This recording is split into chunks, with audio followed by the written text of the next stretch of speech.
मुद्रा योजना के तहत स्वरोजगार के लिए बिना बैंक गारंटी युवाओं को मदद दी जा रही है। बिहार के हमारे नौजवानों को मुद्रा लोन के करीब 3 लाख करोड़ रुपए मिले हैं। लेकिन साथियों, हमारे इन प्रयासों के सामने एक बहुत बड़ी चुनौती खड़ी है और वो चुनौती है घुसपैठियों की। एनडीए सरकार पूरी मक्कमता से और पूरी ईमानदारी से जो घुसपैठिए हैं एक एक की पहचान कर रही है और घुसपैठियों को देश से बाहर निकालने में जुटी है।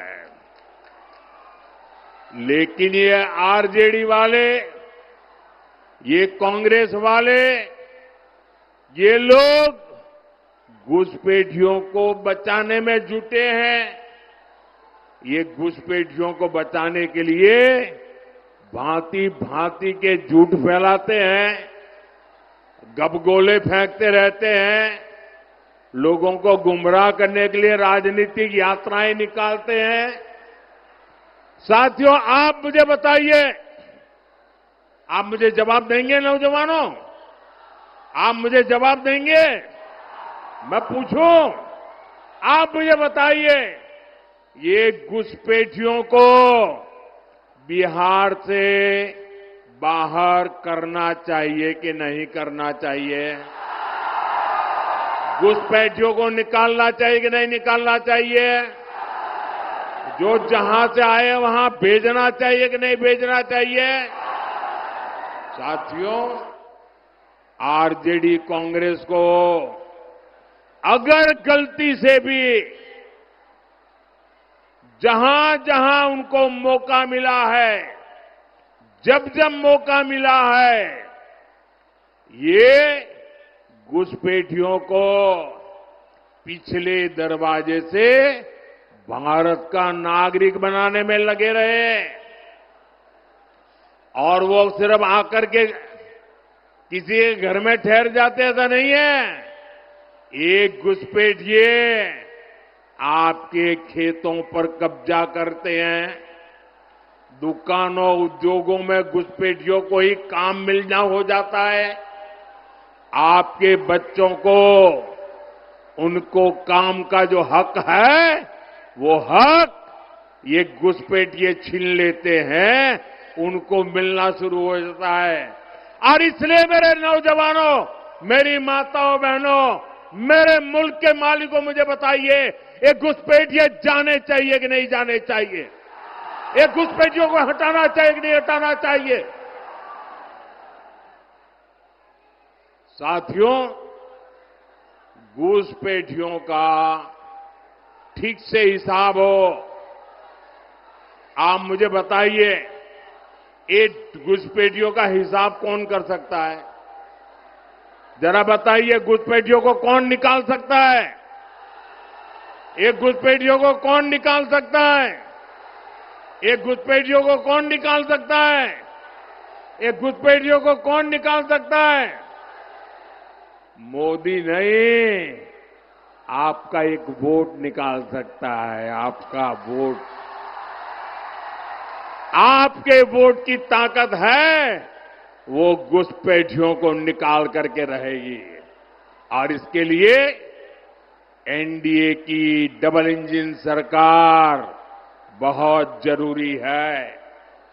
साथियों, कांग्रेस हो, आरजेडी हो, इन्हें देश की सुरक्षा से कोई मतलब नहीं है। इन्हें देश की आस्था से भी कोई मतलब नहीं है। इसलिए सब लोग हमारी आस्था, हमारी संस्कृति का भी अपमान करते हैं। आपने देखा, कांग्रेस के जो नामदार है वो बिहार आकर छठी मैया की पूजा को ड्रामा बताते हैं, ड्रामा। क्या ये छठी मैया का अपमान है कि नहीं है? हमारी आस्था का अपमान है कि नहीं है? हमारी माताएं बहनें छठी मैया की आराधना में कितनी तपस्या करते हैं, तब करती है, पानी तक नहीं पीती। ये उसको नौटंकी कहते हैं।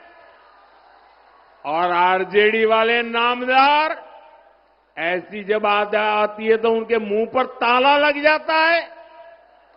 यही नामदार उछल उछल करके टीवी वालों को बुला बुला करके जब महाकुंभ चल रहा था तो महाकुंभ के स्नान की मजाक उड़ाते थे। साथियों, ये राम मंदिर का विरोध करते थकते ही नहीं है। प्रभु राम पर इनका विश्वास नहीं है और ये कोई ढकी छुपी बात नहीं है, पूरा देश जानता है। इनकी आस्था नहीं थी तो ये प्राण प्रतिष्ठा में नहीं गए। आए दिन इस पवित्र परंपरा का भी मजाक उड़ाते रहते हैं। चलो भाई, ये घुसपैठियों के दबाव में, वोट बैंक की राजनीति में उनकी कोई मजबूरी है, समझ गए। प्रभु राम से उनकी नफरत होगी, हो सकता है। लेकिन जरा मैं एक और सवाल पूछता हूं। मेरे इस सवाल को जरा गंभीरता से सुनिए। आपको मालूम है ना, जहां भगवान राम का मंदिर बना है ना, वहीं पर निषाद राज जी का भी मंदिर बना है। वहीं पर महर्षि वाल्मीकि जी का भी मंदिर बना है। वहीं पर माता शबरी जी का भी मंदिर बना है। ये जरा कांग्रेस आरजेडी वालों को मैं पूछना चाहता हूं कि भाई तुम्हें राम से गुस्सा है, अरे राम जी के पास मत जाना। अरे वहां निषाद राज है, जरा वहां तो मत्था टेक के आ जाओ। वहां वाल्मीकि जी है, अरे वहां तो मत्था टेक के आ जाओ। वहां माता शबरी है, अरे वहां तो चरण छू के आ जाओ। इनको निषाद राज से, महर्षि वाल्मीकि जी से, माता शबरी से भी ऐतराज है। इससे पता चलता है कि ये लोग दलितों, पिछड़ों से कितनी नफरत करते हैं। साथियों, एनडीए का एक ही संकल्प है, सबको पढ़ाई, सबको दवाई, सबकी कमाई, सबकी सुनवाई, और जहां पानी नहीं है खेतों में वहां सिंचाई। एनडीए सरकार में इसी मंत्र पर चलते हुए हम कोसी और मेची नदी को जोड़ रहे हैं। हजारों करोड़ रुपए की योजना बनाई गई है। लक्ष्य यही है कि बाढ़ की चुनौती कम हो और किसानों को सिंचाई की सुविधा मिल सके। साथियों, यहां बहुत बड़ी मात्रा में दाल उगाई जाती है। हमारी सरकार ने दलहन किसानों के लिए बहुत बड़ी योजना बनाई है। इससे दलहन किसानों को बहुत लाभ होगा। अब तो आपकी सेवा में नया राष्ट्रीय मखाना बोर्ड भी है। ये मखाना की खेती को नई बुलंदी देने वाला है। साथियों, यहां इस क्षेत्र में जूट की भी काफी खेती होती है। जूट किसानों के लिए जितना हमारा सरकार कर रही है उतना पहले कभी नहीं हुआ। आरजेडी कांग्रेस के दौर में एक समय ऐसा भी था जब जूट किसानों को 1 क्विंटल जूट के 1000 रुपये भी नहीं मिलते थे।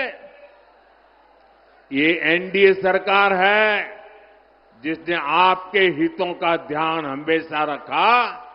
आज 1 क्विंटल जूट एमएसपी 5,600 रुपये से ज्यादा हो गया चुका है।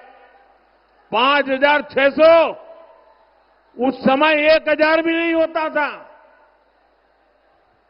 साथियों, जब केंद्र में आरजेडी और कांग्रेस की सरकार थी, तब उन्होंने जूट किसानों को एमएसपी के रूप में सिर्फ 400 करोड़ रुपए दिए, जबकि एनडीए सरकार अभी तक 1,300 करोड़ रुपए से ज्यादा किसानों को दे चुकी है।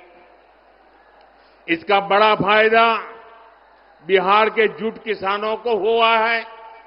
साथियों, हमारी सरकार माताओं बहनों की कमाई और दवाई के लिए भी अनेक कदम उठा रही है। मुख्यमंत्री महिला रोजगार योजना इसका सशक्त उदाहरण है। इसके तहत बिहार की 1,40,00,000 बहनों के खाते में 10-10 हजार रुपये पहुंच चुके हैं। माताएं बहनें, जरा ताली बजा करके मुझे बताइए, ये अच्छा हुआ है कि नहीं हुआ है? आपको ताकत मिली है कि नहीं मिली है? और हमने वादा किया है, जो भी इस पर से कोई काम धंधा शुरू करेंगे, उनको आगे सरकार बनने के बाद फिर से पैसा मिलने वाला है। करेंगे ना? हमें बिहार को आगे बढ़ाना है, करेंगे ना? बिहार एनडीए ने फिर से सरकार बनने के बाद इस योजना का दायरा बढ़ाने की घोषणा की है। साथियों, मुझे परसों ही बिहार की बहनों से फोन कॉल पर बातचीत करने का अवसर मिला था और मुझे बताया गया लाखों बहनें मेरे साथ उस समय जुड़ी थी और घंटे भर में बात करता रहा। और जो मैंने उनको सुना, एक एक बहन जो बता रही थी, मुझे विश्वास हो गया है कि ये हमारी माताएं बहनें समृद्ध बिहार बनाने का संकल्प ले चुकी है और इसलिए वो जंगल राज की वापसी भी कभी भी वापसी नहीं होने देंगे। अब मेरा विश्वास और पक्का हो गया है।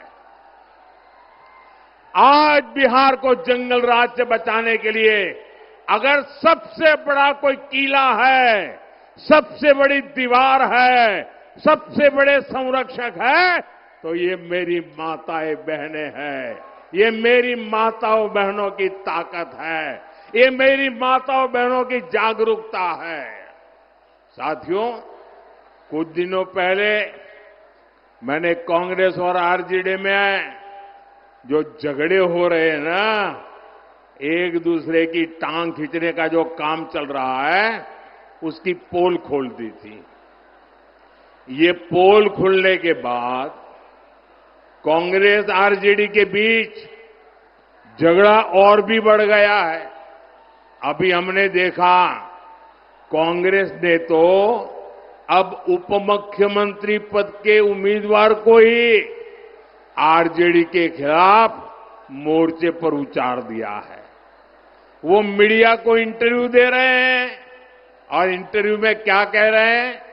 वो इंटरव्यू में आरजेडी के जंगल राज की ही कलई खोल रहे हैं।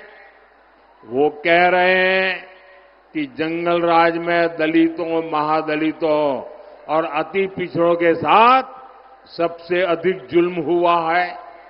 साथियों, अभी तो ये शुरुआत है। चुनाव परिणाम आने दीजिए। ये कांग्रेस आरजेडी के लोग एक दूसरे के बाल नोचने वाले हैं, एक दूसरे के।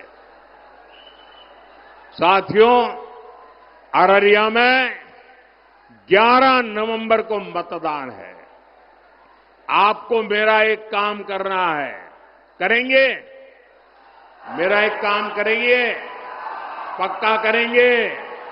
अभी आपके पास 3-4 दिन बचे हैं। घर घर जाकर के बताना कि अपने मोदी जी आए थे। बताएंगे? बताएंगे और कहना कि मोदी जी ने आपको प्रणाम भेजा है। मेरा प्रणाम पहुंचा देंगे, हर घर में पहुंचा देंगे। दूसरा भी एक काम करना है, छठ महापर्व के लिए जो लोग बाहर रहते वो गांव में वापस आए हैं, उनको कहना कि मोदी जी ने कहा है कि अगर आपका यहां वोट है तो जाने की जल्दी मत करना, वोट देकर के ही जाना। करेंगे साथियों, आपके उत्साह से पक्का है इस बार एनडीए की रिकॉर्ड विजय होने वाली है। भाजपा एनडीए के हर कार्यकर्ता को पूरी ताकत से हर बूथ पर विजयी होना है। एक भी बूथ ऐसा ना हो कि जहां हम एक वोट से भी पीछे नहीं होने चाहिए। और भाइयों बहनों, जब चुनाव का नतीजा आ जाएगा तो दही चूड़ा और मखाना की खीर के साथ हमें एनडीए की रिकॉर्ड विजय का उत्सव मनाना है।